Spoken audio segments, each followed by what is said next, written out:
ओम स्वस्ति पंथामनुचरेम सूर्या चंद्रमसा विव पुनर्दत्ता अग्नता जानता संगमे मही।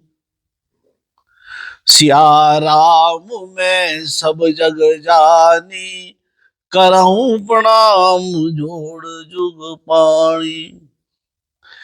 राम कहानी जो मन जानी, अर्थात राम से मर्यादा पुरुषोत्तम श्री राम बनने की गौरव गाथा में मैं राजेश्वर सिंघल आप सभी का हार्दिक अभिनंदन करता हूं। पिछले अंक में हमने श्री राम के वन गमन जाते समय या उस निश्चय के लिए जो उनकी प्रतिक्रिया थी, उस प्रतिक्रिया के आधार पर ये आकलन करने का प्रयास कर रहे थे कि क्या महारानी कैकेयी का श्री राम को वन में भेजने का उद्देश्य स्वार्थपरक था या राष्ट्रपरक था। और इस उद्देश्य को स्थिर करने के लिए, स्थापित करने के लिए उसकी जो भी पक्षकार हैं, उनकी सबकी जो प्रतिक्रियाएं हैं, उनका आकलन करने का हमारा उद्देश्य था।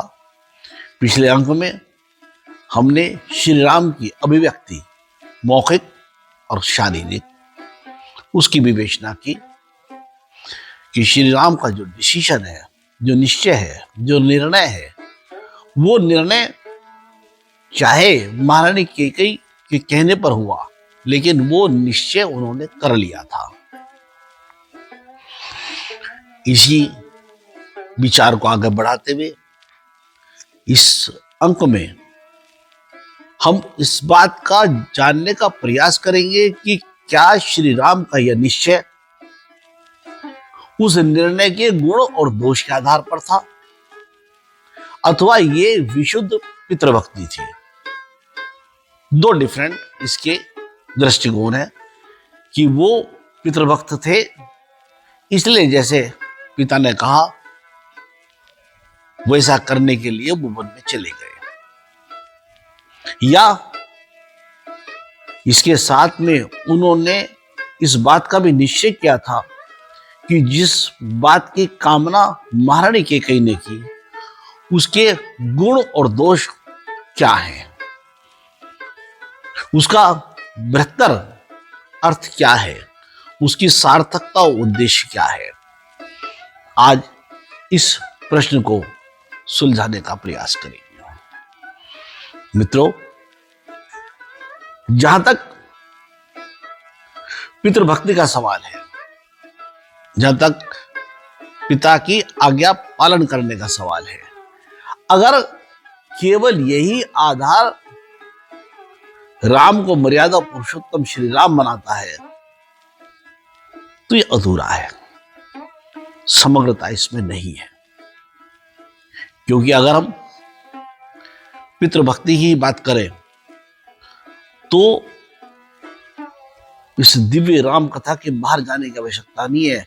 इस राम कथा में ही एक पात्र और भी है जो, या कहिए जिसकी पितृभक्ति पर कोई संदेह नहीं है, और वो पात्र है इंद्रजित, मेघनाद जी, रावण का यशस्वी पुत्र मेघनाद। मेघनाद ऐसा पुत्र है जिसने अपने पिता की इच्छा पूर्ण करने के लिए अपने प्राणों का उत्सर्ग कर दिया। जब रावण के पास कोई योग्य सैनिक योद्धा नहीं बचा जो हनुमान को नियंत्रित कर सके, उस वक्त भी राजा रावण ने मेघनाद को याद किया और मेघनाद असफल नहीं हुए। मेघनाद ने कोई प्रश्न नहीं उठाया। अगर ये मान करके चले कि श्री राम ने कोई प्रश्न नहीं उठाया और वनगमन कर लिया, मेघनाद ने भी कोई प्रश्न नहीं उठाया और वो हनुमान को नियंत्रित करने के लिए चले गए। जिस वक्त हनुमान के लौट आने के बाद अंगद के लंका प्रवेश करने पर युद्ध को सन्निकट देख राजा रावण ने अपने मंत्री परिषद की बैठक बुलाई। उस समय भी मेघनाथ ने निर्भीक होकर के रावण का अनुमोदन किया और रावण के निर्णय के खिलाफ, रावण के निर्णय के विरुद्ध जब महाराज विभीषण ने कहा तो मेघनाथ ने उनको भी भला बुरा कहा और रावण का ही अनुमोदन किया। श्री राम से युद्ध के समय भी मेघनाथ ने कहा कि पिता, जब तक मैं हूं आपको युद्ध क्षेत्र में जाने की आवश्यकता नहीं है, और अपने प्राणों का उत्सर्ग कर दिया, अपने जीवन का सर्वश्रेष्ठ बलिदान कर दिया। किसके लिए? अपने पिता के लिए। लेकिन क्या हम मेघनाथ को मर्यादा पुरुषोत्तम कह सकते हैं? आखिर वो भी तो पितृभक्त था।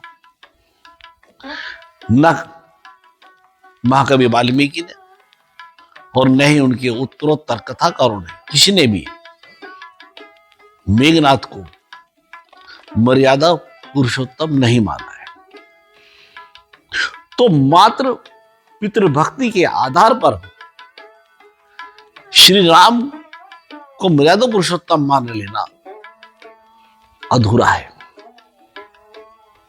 कुछ उदाहरण से मैं अपनी बात और स्पष्ट रूप से आपके सामने रखना चाहता हूं, जिसमें अगर हम पितृभक्ति की बात करें तो शायद मेघनाथ बाजी मारकर ले जाए, मेघनाथ आगे निकल जाएगा।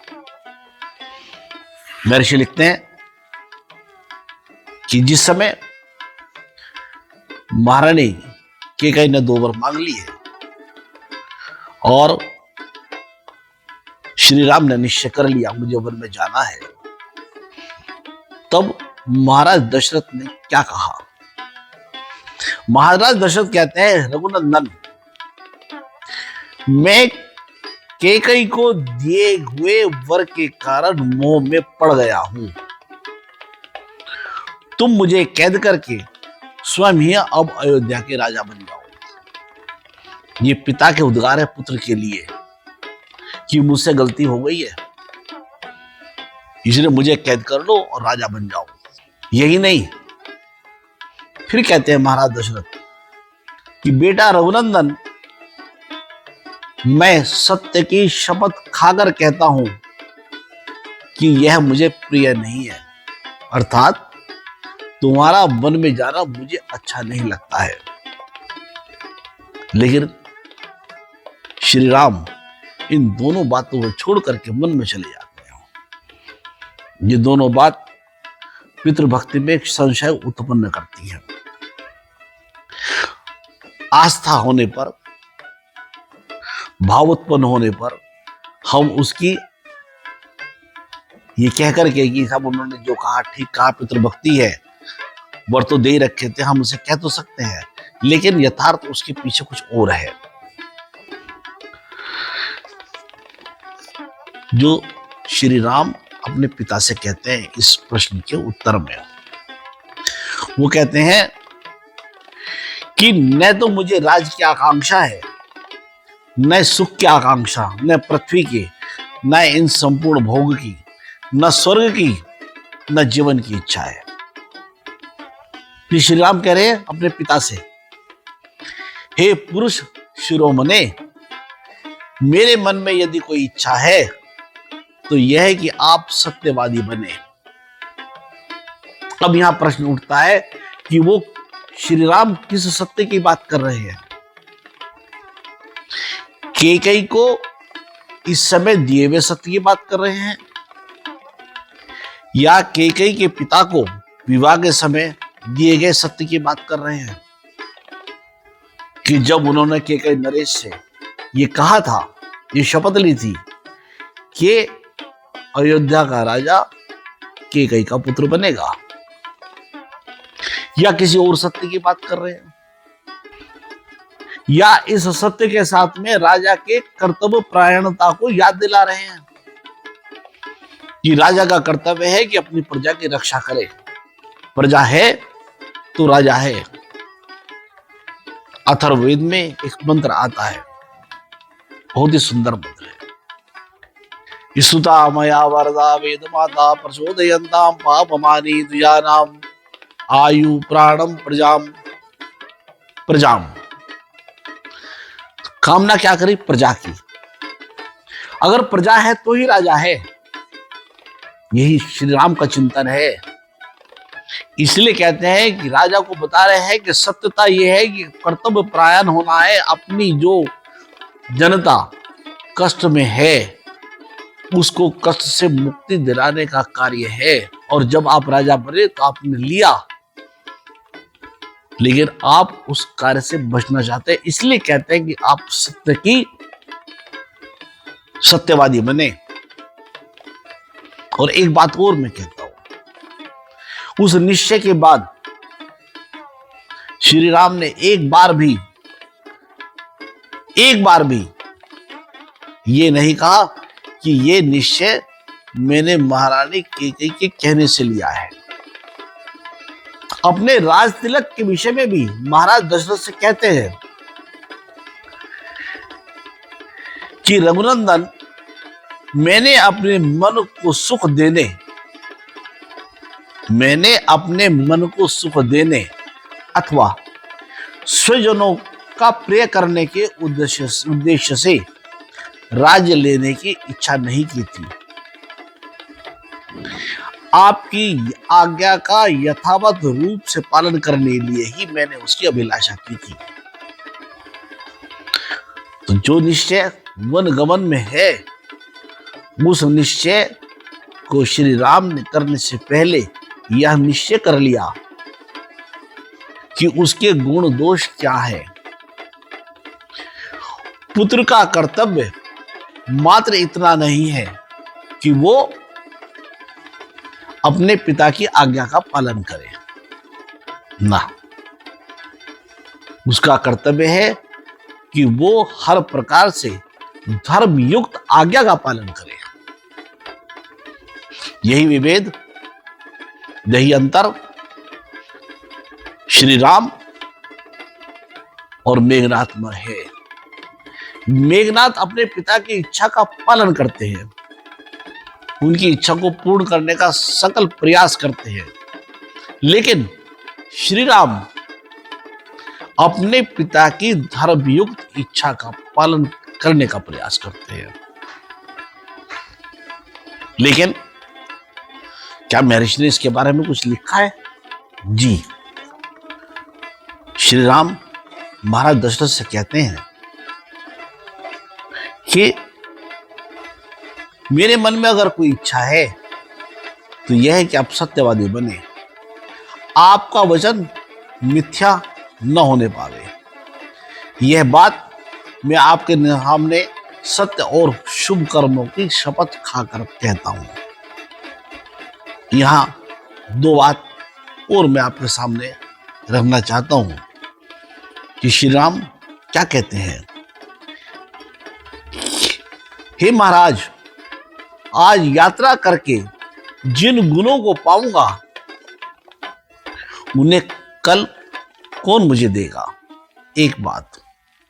और दूसरी बात, हे तात प्रभु, अब मैं यहां एक क्षण भी नहीं ठहर सकता, अतः आप अपने शोक को अपने अंदर दबा लें।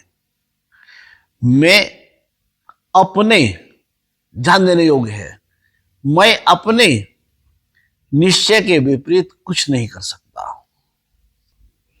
दो बातें, उनका आकलन, गुण दोष का निर्धारण उन्होंने अपने मन में कर लिया है, तभी कहते हैं कि यात्रा करके जिन गुणों को मैं पाऊंगा वो मुझे कल कोई नहीं देगा। किन गुणों की बात करते हैं वो? और दूसरा कि मैं अपने निश्चय से नहीं हटूंगा, मैं अपने निश्चय के विपरीत कुछ नहीं कर सकता। इन दोनों बातों से ये स्थापित होता है, ये निश्चित होता है कि जो श्री राम का निश्चय है वो केवल पिता की आज्ञा नहीं है, उस निश्चय के अंतर्निहित उद्देश्य और कर्तव्य परायणता, उससे होने वाले हानि लाभ से संबंधित है। उसका आकलन उन्होंने कर लिया है और निश्चय कर लिया है। प्रेरणा बेशक महारानी कैकेयी ने दी, लेकिन निश्चय श्री राम का है। एक प्रश्न यहां पर अब और खड़ा होता है, वो प्रश्न यह है कि क्या श्री राम बात अपनी कहने में क्या ऐसा संकोच रखते हैं कि अपनी बात को ना कहें, अपने विचार को सामने ना रखें, जिससे ये पता न चले उनके मन में क्या है? नहीं। जब कर्तव्य परायणता की बात, धर्माचरण की बात, सत्याचरण की बात होती है, वो मुखरता से कहते हैं, कोई भी हो। इसकी मैं 2-3 छोटे छोटे उदाहरण आपके सामने रखूंगा कि श्री राम सत्य कहने में कोई भी गुरेज परहेज नहीं रखते हैं, स्पष्ट रूप से अपनी बात कहते हैं। सत्य को स्वीकार करने में उनको कोई आपत्ति नहीं, चाहे बेशक छोटा हो, और असत्य को स्वीकार करने में वो नहीं मानते हैं, चाहे कितना भी बड़ा क्यों ना हो। पहला उदाहरण देवी सीता का है। देवी सीता श्री राम के साथ में वनगमन की बात कहती है। वो कहती हैं कि मेरा पतिव्रत धर्म है, मैं आपके अनुगामिनी बन करके सब सुखों का परित्याग करके कंटकाकीर्ण मार्ग पर आपके साथ चलूंगी, मुझे कष्ट की चिंता नहीं है, मैंने उन सब का अनुमान लगा लिया है। परीक्षा तो लेते हैं, हर प्रकार से समझाने का प्रयास तो करते हैं, लेकिन अंततः देवी सीता के अनुरोध को स्वीकार कर लेते हैं, क्योंकि वो कर्तव्य परायणता की ओर अग्रसर है। लेकिन जब वनगमन की बात उनकी अपनी माता देवी कौशल्या करती है और वो कहती हैं कि मैं भी तुम्हारे साथ वन चलूंगी, तब छोटे बड़े का भेदभाव छोड़कर श्री राम अपनी माता को उनके कर्तव्य का स्मरण कराते हैं कि हे मां, तुम्हारा कर्तव्य पति को छोड़कर जाने का नहीं है, पति के साथ रहने का है। तो कर्तव्य परायणता में वो निर्लिप्त हैं, वो छोटे और बड़े को नहीं देखते हैं, अपनी बात स्पष्ट रूप से कहते हैं। तो यहां मेरा सिर्फ इतना ही निवेदन है कि अगर उनको कहीं भी ये लगता कि देवी कैकेयी ने ये वर अपने स्वार्थ के वशीभूत होकर के मांगे हैं, तो वो देवी कैकेयी से भी कहते, महाराज दशरथ से भी कहते कि नहीं, ये जो आपकी कामना है ये सत्य आचरण से विपरीत है, ये धर्माचरण से विपरीत है, ये कर्तव्य पालन से विपरीत है। और इस कि वो किस तरह से कह सकते थे और क्या नहीं कह सकते थे, इसका एक उदाहरण और है। वो है जब चित्रकूट में भरत जी के साथ तीनों माताएं, सभी मंत्री परिषद के साथ भरत जी पहुंचे और सब सकल प्रयास किया कि श्री राम जी को लौटाए। वहां पर महाराज दशरथ के याजक जाबाली ने भी प्रयास किया। उन जाबाली को ध्यान रखने बात है, महाराज दशरथ के याजक है, वो उनके अमात्र है, उनके मंत्री परिषद के सदस्य हैं। उनसे क्या कहते हैं, उसका चिंतन, उसका विश्लेषण हम अपने अगले अंक में करेंगे। आज के अंक में इतना ही कि उन्होंने क्या कहा और क्या नहीं कहा, कर्तव्य परायणता इसके बीच में, और इस निश्चय के पीछे उनका गुण और दोष को देख करके उन्होंने अपनी प्रतिक्रिया दी है। इसके हम उसका कंक्लूजन करेंगे, और तीसरा जो हमने आपको भाव बताया था उससे अगले अंक में करेंगे। आज के लिए इतना ही। अगर आपको मेरी वीडियो, मेरे प्रसंग, जानकारियाँ अच्छी लगती है, नई लगती है, और आपको लगता है कि राम कथा का जो गौण अंश है जो कहीं छुप गया है वो आपके सामने हो रहा है, मेरा सकल प्रयास है, मेरा पूरा प्रयास है कि मैं कहीं पर भी जो महर्षि वाल्मीकि ने राम कथा लिखी है उसका अतिरेक ना करूं, बिटवीन द लाइन्स इंटरप्रिटेशन करूं, लेकिन मैं उनका अतिरेक ना करूं, ऐसा मेरा सकल प्रयास है। कोई रेफरेंस आपको लगता है इस बारे में पूछने के लिए तो आप लिखिए।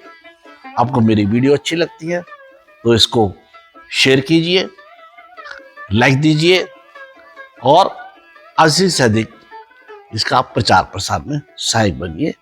आज के लिए इतना ही। जय श्री राम।